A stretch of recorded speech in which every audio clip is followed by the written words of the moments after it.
Hello everyone. When I made my last recording, I was thinking that I would not have a microphone until the new year. I was able to get a temporary solution up, one that will allow me to get only one recording out while I wait. I decided to use my one recording on Subnautica. This is because there is a lot of new players and I want to help them. In past recordings with Subnautica, I talked about how to use the prawn and other vehicles. I felt that vehicles would be the easiest as they provide the most protection to new players. However, there is an alternative path, and I recently improved upon it based on some ideas that I came up with on the spot while trying to help somebody. Before we get into that alternative method, let me explain some things first. It is entirely possible to beat Subnautica without a vehicle. Keyword can. You do need to build a shield module, or at least acquire the shield module towards the end of the game. The shield module can be built aboard the Cyclops. That's the only way to do it in terms of building it. You can acquire it from time capsules if you get lucky, though. Time capsules are things left by other players who beat the game. They will randomly spawn into your world at times. If you're not lucky with the time capsule, then yes, you'll have to build a Cyclops. But other than that, you do not need a vehicle to travel throughout the game. The character itself is not affected by depth like the vehicles. So if you're aware of your surroundings and very careful, you can swim around pretty freely and get where you need to be. Okay, now that we've gone through that spiel, let's go into the construction method. So you will notice that I've created a thermal reactor or thermal plant up here on top of this vent, heat vent that is. This is an L compartment. It's one of the blueprints that you get automatically when you start the game. Now, this L compartment is sitting on a foundation, which is, again, another blueprint you have. Notice I have not built a hatch here. I have no reason to. The only reason that I built this L compartment was to make a base attached air pump, which you can see right there. Now, all of this is constructed with the habitat builder, except for the pipe. The pipe is made by the fabricator.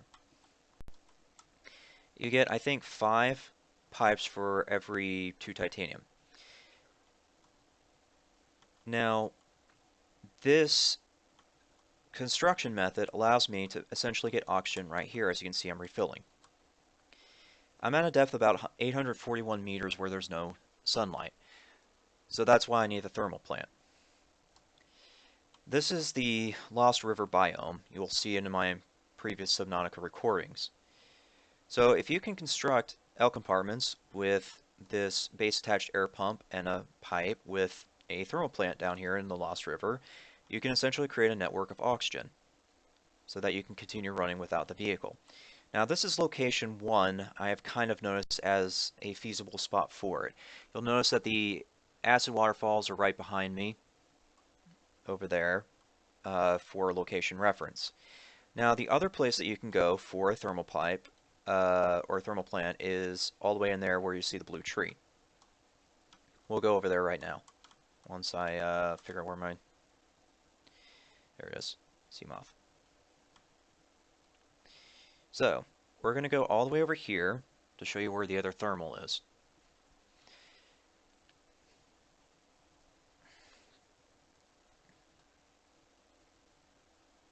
It's going to take me just about a minute to travel over there. The sea moth is fast, but unfortunately the Lost River is a pretty big biome, so it is a little difficult to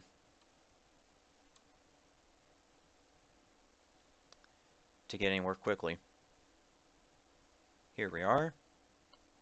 Past the blue tree, here's another thermal vent. You can place a thermal plant right on top of here and build another L compartment and foundation, plus a base attached air pump, and there you go. You would have another place for oxygen, not too far from where we were earlier. And I'll go ahead and head back just for reference. While I'm doing this, now you could build a fabricator down here if you really wanted to, so that you could build these L compartments pretty freely. The Lost River does have a good number of what you would need to build these thermal plants. They take aerogel, which is a sac-looking thing, ruby, and a ruby. Oh, and magnetite.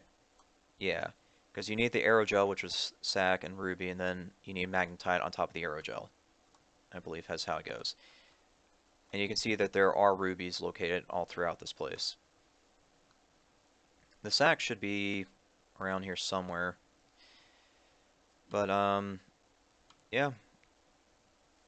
So there you go. That's Advanced Construction Methods, Subnautica style. Now, before I sign off, I will point out that if you're doing this L compartment idea somewhere where there's sunlight, you can just use a solar panel. And that's how you do it. Thanks for listening.